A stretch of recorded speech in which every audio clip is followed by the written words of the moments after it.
নোমোফোবিয়ার কিছু সাধারণ লক্ষণ আছে, যেমন কখনোই ফোন বন্ধ না করা এবং মিসড মেসেজ, ইমেল বা কলের জন্য ক্রমাগত ফোন চেক করা, পর্যাপ্ত চার্জ থাকার পরও বারবার ফোনে চার্জ দেওয়া যেন ফোন বন্ধ না হয়ে যায়, খাবার খেতে খেতেও ফোন ব্যবহার করা, মোবাইল ফোন কখনোই হাতছাড়া না করা, এমনকি ওয়াশরুমেও ফোন নিয়ে যাওয়া।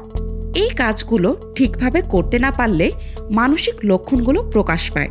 মোবাইল ফোন থেকে দূরে সরে গেলে হঠাৎ মনে ভয়, দুশ্চিন্তা কিংবা হতাশা ভর করা, দীর্ঘ সময় ব্যবহার না করলে আতঙ্কিত হয়ে যাওয়া।